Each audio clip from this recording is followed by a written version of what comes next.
Boy, I got home late last night and I just didn't have the energy to put anything out. It would have been half-hearted, so I'm just going to do it this morning, and hopefully you folks aren't too upset about that. So, there were a couple of things going on yesterday. We had further developments in the Whitmer kidnapping trial, and courtesy of Julie Kelly, I guess, who was attending the trial. I have not seen like a video broadcast. I don't think that Ricada is doing the Whitmer trial, or even if you're allowed to. Probably not, because it's federal. And then we have, more fallout from the Mar-a-Lago raid. I guess I'll cover the Mar-a-Lago thing first. I mean, what can I say? This is turning out to be just an extension of Russiagate. There is nothing new here. They are comparing Trump to the Rosenbergs, which was retweeted by, I believe it was George W. Bush's CIA director, Michael Hayden. Michael Hayden retweeted somebody who was saying that the Rosenbergs were executed, for selling nuclear secrets to the Ruskies. And this guy had been talking all about what Trump had done and what he could have done with all of these documents that he had. He could have given them to Putin. They were talking about Russian planes, flying into Florida, and they thought that, Trump was on his way out and he was going to run away, and that's what those flights were about. But actually, it was probably Russians flying in to steal the documents. And so really, it's still Russia collusion. In 2022, they're talking about Russia collusion and using it to justify FBI raids. And not only that, by making reference directly to the Rosenbergs, they are saying that Trump should be executed for this, which isn't the first time, because people, they called him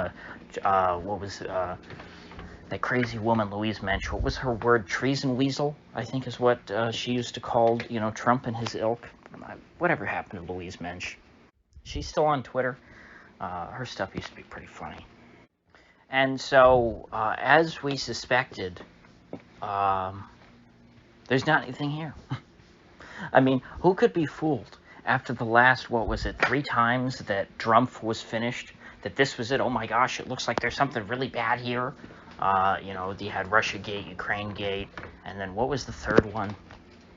I can't keep track of them, but the fact that they didn't even take the effort to come up with a new fake scandal, that they're just pivoting back to Russiagate, and that's what this whole thing was about, because, January 6th, that was the third one. So, at first, when there was this raid on Mar-a-Lago, people were thinking, oh my gosh, this must have something to do with, the January 6th investigation. It's wrapping up. This is, the walls are closing in on Trump. And no, then they said, no, it's not about January 6th. It's something new. And that something new was just Russiagate. So I'd love to see them try and indict Trump for Russia collusion again. I mean, that would just, it would be a perfect way to kick off the 2024 election cycle. Honestly, I have no idea where they go from here. Not that often, but occasionally in my videos, I will just, when I don't know what to say, I will say, where do we go from here? Or sometimes I'll use that as a prompt. But that's a phrase that I hear in my head often. Where do we, as a people, go from here? No, I don't really wonder that when it comes to Russia collusion. I don't think there's much to ask there. But where do these folks who are trying to make Russiagate a thing in 2022 think they're going with it?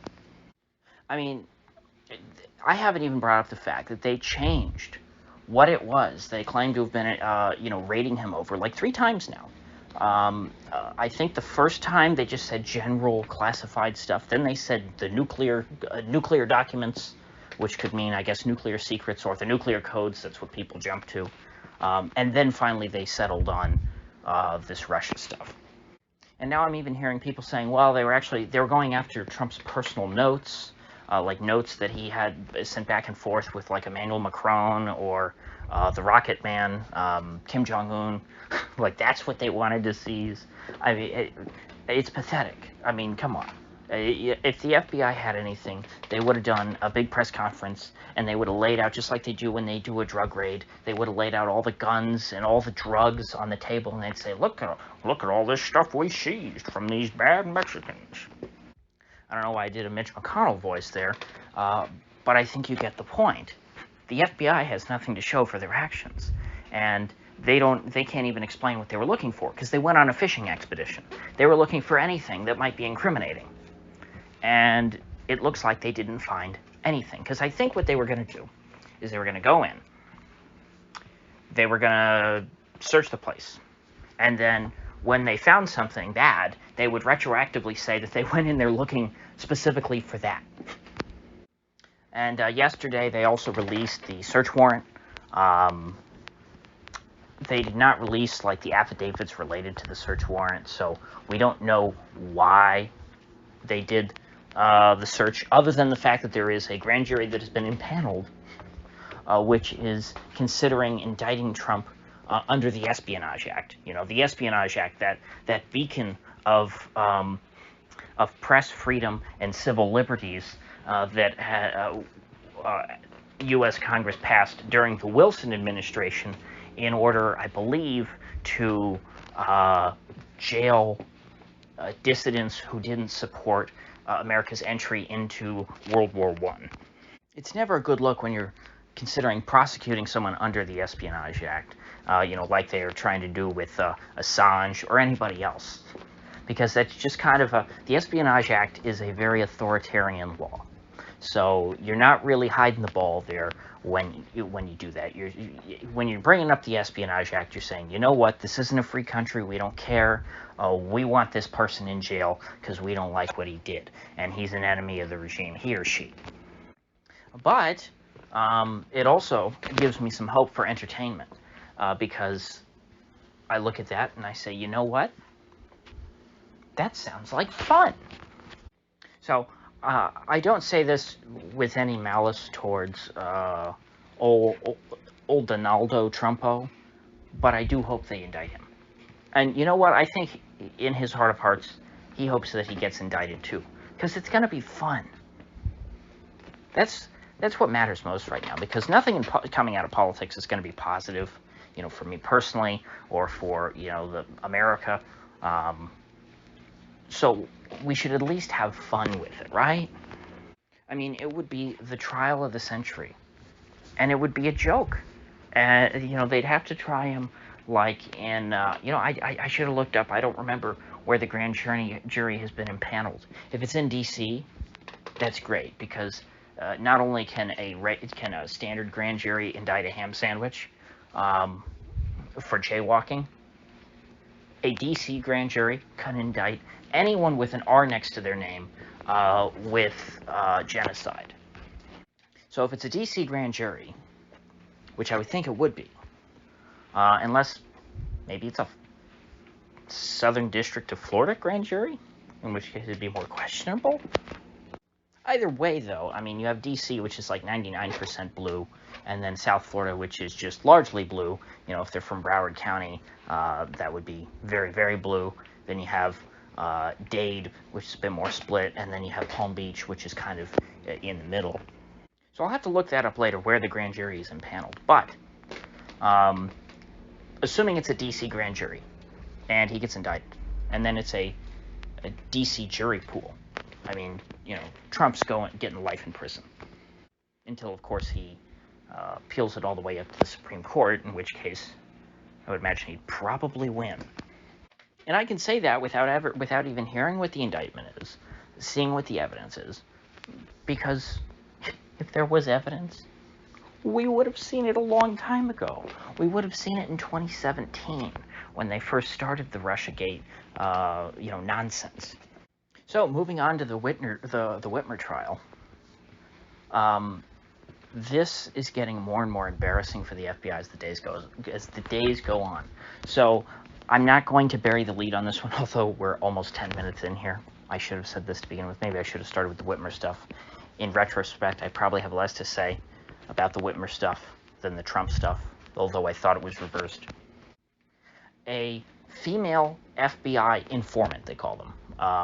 So they're saying, oh, well, she's just an informant, It's not like this was some agent that we trained and then sent her in to infiltrate this group, although you never really know. To me, FBI informant, FBI agent, either way, you're a Fed. Just like with the Stasi. Are you a Stasi informant or are you a Stasi agent? Didn't make a difference. You're still betraying, your fellow man. you're still a liar, a deceiver who is out to try and ruin perfectly fine and decent human beings. And so this woman, who is an FBI informant, we'll call her, and I'm putting that in scare quotes, not only was stayed in the same hotel as the defendant in the Whitmer kidnapping trial here, not only, and this is for the purposes of, I should give you the context, they were on a training mission, presumably for something to do with, kidnapping Whitmer. I don't know if they were at this stage yet of saying, okay, yeah, we're going to kidnap Whitmer, or if this was just some kind of militia retreat, for general, let's do some, squad level tactics practice, war game stuff. But this FBI woman, she not only stayed in the same hotel as the defendant, she stayed in the same hotel room as the defendant. And yes, not only did she stay in the same hotel room as the defendant, she stayed in the same bed as the defendant. The FBI is running honeypot operations to try to entrap patriotic Americans and convince them that they should assassinate politicians. This is what the FBI does with your taxpayer dollars. They will send women into your friend groups. They'll have them, drink beer with you in the basement and act like they're all cool and, like they're based and red-pilled women. And then they'll say, hey, Anon, can I sleep in your hotel room during the militia training meetup? And then she'll sleep in your bed. And she'll make you feel like a real cool friend, F-R-E-N. You'll walk out of the hotel room and she'll be in your t-shirt in the morning when you go down for continental breakfast at the Holiday Inn, and you'll think, I'm a Giga Chad. When in reality, you're being set up by the feds. And last night during Pillow Talk, when she said, hey, Anon, what if we kissed next to Whitmer's dead body? She was actually just trying to groom you into a murderer.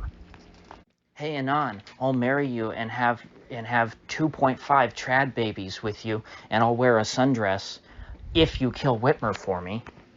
These are the level of stunts that the FBI is pulling. Now, we knew they did this to Muslim men. I've told that story. I should try and dig and find this guy's name, because there was a specific guy. He was really depressed and suicidal, and this FBI woman was grooming him online, trying to, and acting like she wanted to be his girlfriend, and encouraging him not only to kill himself, but to take down American infidels with him. And he was real depressed. He didn't want to do that. But she was saying how noble she thought it would be, for a strong, Muslim man to take down infidels on his way out, and that it would be cowardly for him to just kill himself. But this guy, he really didn't want to hurt other people. And the FBI they used this woman to try and manipulate him over and over again. Which, by the way, is what neocons love to snicker about the Russians doing. Little did the American public know that for all these decades, it has been, in the words of Viva Frei, confession through projection. At the end of the day, the FBI is a terrorist organization, and what little good work they do can easily be covered by local police agencies who have their own problems. They have, in some cases, the same problems as the FBI. In other cases, they have different problems than the FBI. But at least if they're decentralized and we have the ability to elect county sheriffs, we can have some influence over them. The FBI is accountable to no one. Even the director of the FBI is appointed to a 5-year term specifically so that it doesn't directly overlap with each presidency, so that it's not so simple for just, any president who gets elected to appoint an FBI director who actually represents the interests of the American voter. And even still, it's very imperfect, because not only are you trying to have a one-size-fits-all FBI director who has this enormous jurisdiction over 350 million Americans, and you're trying to make sure that one guy, isn't corrupt, and that all the people under him aren't corrupt or just flat-out evil. And you have to rely then on the judgment of, the guy who happens to be elected president, and even that, you don't have you have very, very little influence over who gets elected president. It's just a big mess. It's like the problem of having the mayor appoint the chief of police in an incorporated city, on steroids. The optimal model for policing that we have in this country, now I'm not going to talk about alternative theoretical stuff, but just out of the different types of policing we have in this country, an elected county sheriff is the most accountable. That is a political position, and people have to win that. And if you had local sheriffs who pull this kind of stuff, they might get away with it for a while. But if it gets the kind of publicity, and they're as blatant as the FBI has been now, I guarantee you, in 2022, there'd be a new sheriff in town. Literally, there would be a new sheriff. Because that old guy, he'd be run out on what do they say it? Run out on a, what's the expression? Run out on a board? Run out on a rail. That's what it is. It's times like this that I am thankful that my YouTube channel is so small. Because I do feel a little more freedom to say things more strongly, because I would be worried. I mean, if I was a decent-sized YouTuber, like maybe 200,000 plus subscribers, and at least 50,000 or so daily views, I would be a little concerned about bad-mouthing the FBI, because I think that would be enough to put a target on my back. I'm sure that their algorithm that they have that crawls the internet already, has crawled and analyzed my speech and put me on some kind of watch list anyway. But I'm sure there's tens of millions of Americans on watch lists. For them to really come after me and do fake raids like they did on Mar-a-Lago, or plant drugs in my sock drawer, I think I'd have to be a decent threat for them to go to that trouble. Being a nobody like I am, with like 1,000 subs and what do I get, like 100 views on each video, if I'm lucky. Some are less than 100.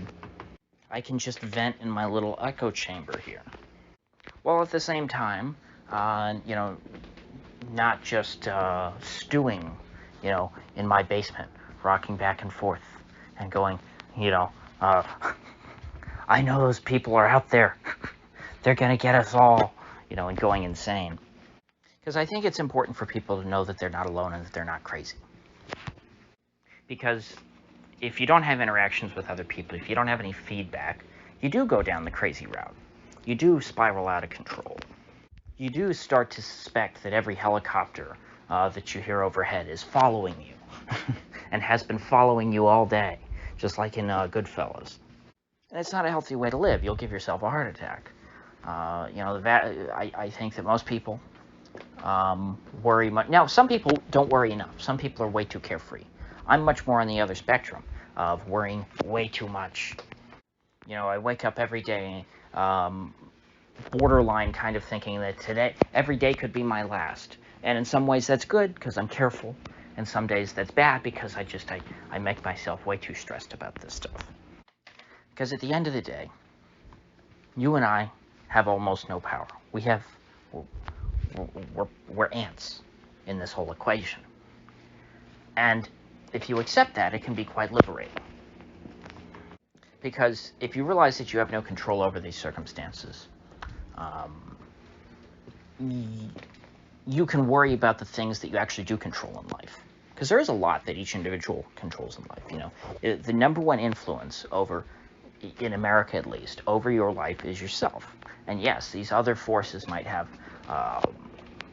if you're unlucky, could have a very negative impact on your life.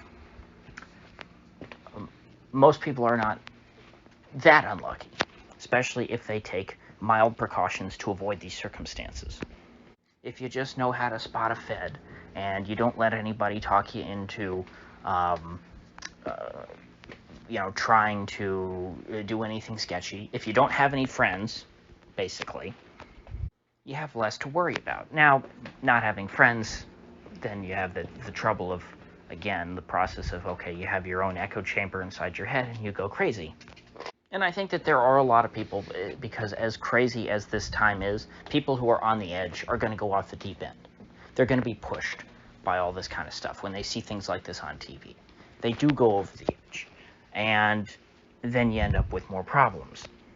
But if you can steel yourself, if you can accept the times we live in, and try to just live despite all of that, then you're probably going to do all right. And I think at the very least you'll do above average. Because the vast majority of people that I've met who are down in the dumps as far as their life is concerned, 95% of it is their own fault. So, with that said, I will see you folks back here tomorrow.